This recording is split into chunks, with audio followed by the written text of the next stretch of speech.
Friends, Shanta star ಚಾನಲ್ಗೆ ಸ್ವಾಗತ. ಇವತ್ತಿನ ರೆಸಿಪಿ ಬಂದು ಕಡಲೆಕಾಯಿ ಬೀಜ ಅಂದರೆ ಹಸಿ ಕಡಲೆಕಾಯಿ ಬೀಜ ಮತ್ತು ಹಸಿ ಅಲಸಂದಿ ಕಾಳಿನ ವಡೆಯನ್ನು ಮಾಡಿ ತೋರಿಸ್ತಾ ಇದ್ದೀನಿ. ತುಂಬ ಚೆನ್ನಾಗಿರುತ್ತೆ ಫ್ರೆಂಡ್ಸ್, ಮಾಡಿ ನೋಡಿ, ನೀವು ತಿಂದು ನೋಡಿ. ನಾವು ಯಾವಾಗಲೂ ಮಾಡ್ತಾ ಇರ್ತೀವಿ ಈ ಕಾಲ ಬಂದರೆ. ಇದನ್ನು ಮಾಡೋಕ್ಕೆ ಮುಂಚೆ ನಮ್ಮ ಚಾನಲನ್ನು ಯಾರು ಸಬ್ಸ್ಕ್ರೈಬ್ ಮಾಡ್ಕೊಂಡಿಲ್ವೋ ಅವರು ಸಬ್ಸ್ಕ್ರೈಬ್ ಮಾಡ್ಕೊಳ್ಳಿ, ಶೇರ್ ಮಾಡಿ, ಕಮೆಂಟ್ ಮಾಡಿ, ಲೈಕ್ ಮಾಡಿ ಫ್ರೆಂಡ್ಸ್. ಈಗ ನಾವು ಒಂದು ಮಿಕ್ಸಿ ಜಾರಿಗೆ ಕಡಲೆ ಬೀಜನ ಹಾಕ್ಕೊಂಡು ರುಬ್ಕೊಳ್ಳೋಣ. ತುಂಬ ನುಣ್ಣಗೆ ರುಬ್ಕೋಬಾರ್ದು, ತರತರಿಯಾಗೆ ರುಬ್ಕೋಬೇಕು. ನೋಡಿ, ಈ ರೀತಿ ತರತರಿಯಾಗಿ ನಾವು ವಡೆಗೆ ಯಾವ ರೀತಿ ರುಬ್ಕೊಳ್ತೀವೋ ಆ ರೀತಿ ರುಬ್ಕೊಳ್ಬೇಕಾಗತ್ತೆ. ಈಗ ಅಲಸಂದಿ ಕಾಳನ್ನು ಕೂಡ ನಾವು ಅದೇ ರೀತಿ ರುಬ್ಕೊಳ್ಳೋಣ. ನೀರು ಹಾಕಬಾರ್ದು. ಅಲಸಂದಿ ಕಾಳು ಕೂಡ ನೋಡಿ ಈ ರೀತಿ ತರತರಿಯಾಗಿ ರುಬ್ಕೊಂಡಿದ್ದೀವಿ. ಈಗ ಇದನ್ನು ಕೂಡ ಅದಕ್ಕೆ ಸೇರಿಸೋಣ. ಈಗ ನೋಡಿ, ಸ್ವಲ್ಪ ಶುಂಠಿ, ಇಷ್ಟು ಬೆಳ್ಳುಳ್ಳಿ, ಒಂದು 5 ಹಸಿಮೆಣಸಿನ್ಕಾಯನ್ನು ನಾನು ಇದನ್ನು ಕೂಡ ನುಣ್ಣಗೆ ರುಬ್ಕೊಳ್ತಾ ಇದ್ದೀನಿ ತರತರಿಯಾಗಿ. ನೋಡಿ, ಹಸಿಮೆಣಸಿನ್ಕಾಯಿ, ಬೆಳ್ಳುಳ್ಳಿ, ಶುಂಠಿ ಆ ಪೇಸ್ಟನ್ನು ಕೂಡ ಸೇರಿಸ್ತಾ ಇದ್ದೀನಿ. ಈಗ ದಪ್ಪದಾದಂತಹ 2 ಈರುಳ್ಳಿನ ಕಟ್ ಮಾಡ್ಕೊಂಡಿರೋದು, ಸಣ್ಣದಾಗಿರುವಂತಹ ಈರುಳ್ಳಿನ ಸೇರಿಸ್ತಾ ಇದ್ದೀನಿ. ಮತ್ತು ಕೊತ್ತಂಬರಿ ಸೊಪ್ಪು ನೋಡಿ ಇಷ್ಟನ್ನು ಸೇರಿಸ್ತಾ ಇದ್ದೀನಿ.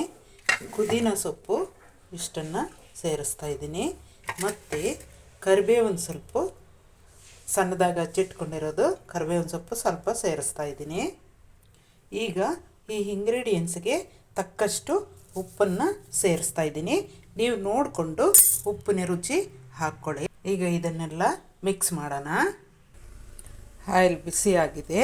ಹೀಗೆ ವಡೆ ನಾವು ಹಾಕೋಣ. ನೋಡಿ, ಇಷ್ಟಿಷ್ಟು ದಪ್ಪ ಮಾಡಿಕೊಂಡು ವಡೆ ಹಾಕೋಣ. 10-15 ನಿಮಿಷದಲ್ಲೇ ನಿಮಗೆ ಗರಿ ಗರಿಯಾದಂತಹ ಅಲಸಂದಿ ಕಾಳು ಮತ್ತು ಕಡಲೆ ಬೀಜ ಹಸಿದು ರೆಡಿ ಆಗುತ್ತೆ ಫ್ರೆಂಡ್ಸ್. ತುಂಬಾ ರುಚಿಯಾಗಿರುತ್ತೆ. ನಮ್ಮ ಅಜ್ಜಿ ಕಾಲದಲ್ಲಿ, ನಮ್ಮ ಅಮ್ಮ ಅವ್ರ ಕಾಲದಲ್ಲಿ ಅಲಸಂದಿ ಕಾಳು ಜಾಸ್ತಿ ಉಪಯೋಗಿಸ್ತಾ ಇದ್ದಿದ್ದು ಫ್ರೆಂಡ್ಸ್. ಯಾಕಂದರೆ ಆವಾಗ ದುಡ್ಡು ಅನ್ನೋದು ಅವಶ್ಯಕತೆ ತುಂಬಾ ಇತ್ತು. ಅಂಥ ಟೈಮ್ನಲ್ಲಿ ಅವ್ರಿಗೆ ಬೆಳೆದಿದ್ದರಲ್ಲೇ ಅವರು ವಡೆ ಅಂಥದ್ದೆಲ್ಲ ಮಾಡ್ಕೊಂಡು ತಿಂತಾಯಿದ್ರು. ಕಡಲೆಬೇಳೆ ತೆಗೆದುಕೊಂಡು ದುಡ್ಡು ಕೊಟ್ಟು ಮಾಡಬೇಕಂತಂದರೆ ಅವ್ರಿಗೆ ದುಡ್ಡಿನ ಅವಶ್ಯಕತೆ ಜಾಸ್ತಿ ಇತ್ತಲ್ವ ಫ್ರೆಂಡ್ಸ್. ಅದಕ್ಕೆ ಈ ಅಲಸಂದಿ ಕಾಳು ಕಡಲೆ ಬೀಜದ ವಡೆನೇ ತುಂಬಾ ಮಾಡ್ತಾಯಿದ್ರಂತೆ. ನಮ್ಮ ಅಮ್ಮ ಹೇಳೋರು, ನಮ್ಮ ಅಜ್ಜಿನೂ ಹೇಳೋರು. ತುಂಬ ಚೆನ್ನಾಗಿರೋದು ಫ್ರೆಂಡ್ಸ್. ನಮ್ಮ ಮನೆಯಲ್ಲೂ ಮಾಡ್ತಾಯಿದ್ರು ನಮ್ಮ ಅಜ್ಜಿಯವರು. ಈಗಲೂ ಕೂಡ ಆಂಧ್ರ ಕಡೆ ಹೋದರೆ ಆಂಧ್ರದಲ್ಲಿ ಮದನಪಲ್ಲಿ ಹತ್ರ ಇದೇ ರೀತಿ ಫ್ರೆಂಡ್ಸ್ ಮಾಡೋದು.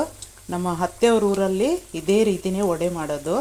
ಅವರೆಲ್ಲರೂ ಅಲಸಂದಿ ಕಾಳು ಕಡಲೆ ಬೀಜದ ವಡೆನೇ ಮಾಡೋದು. ಈಗ ತಿರುಗಿಸೋಣ ಮತ್ತೊಂದು ಕಡೆ. ಒಂದು ಕಡೆ ಬೆಂದಿದೆಯಲ್ಲ, ಮತ್ತೊಂದು ಕಡೆ ತಿರುಗಿಸಿದ್ರೆ ಆ ಕಡೆನೂ ಬೇಯುತ್ತೆ ಚೆನ್ನಾಗಿ.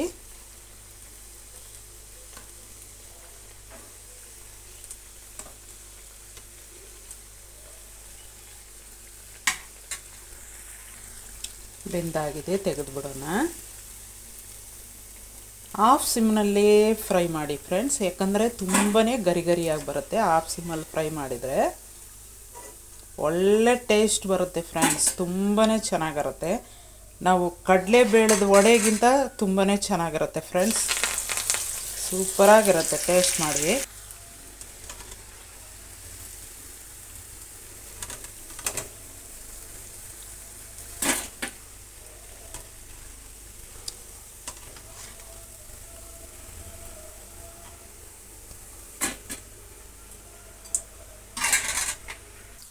ಗರಿ ಗರಿಯಾದಂತಹ ವಡೆ ಎಲ್ಲ ಮಾಡಿದ್ದಾಯಿತು.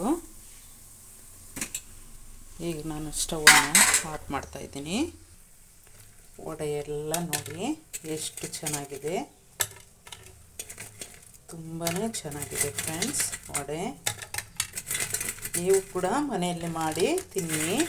ತುಂಬಾ ಟೇಸ್ಟಾಗಿರುತ್ತೆ ಫ್ರೆಂಡ್ಸ್. ಇದು ಗರಿ ಗರಿಯಾಗಿ ತುಂಬಾ ಚೆನ್ನಾಗಿರುತ್ತೆ, ಟೇಸ್ಟಾಗಿರುತ್ತೆ. ಮಾಡಿ ನೋಡಿ, ತಿಂದು ನೋಡಿ ಫ್ರೆಂಡ್ಸ್. Thank you friends.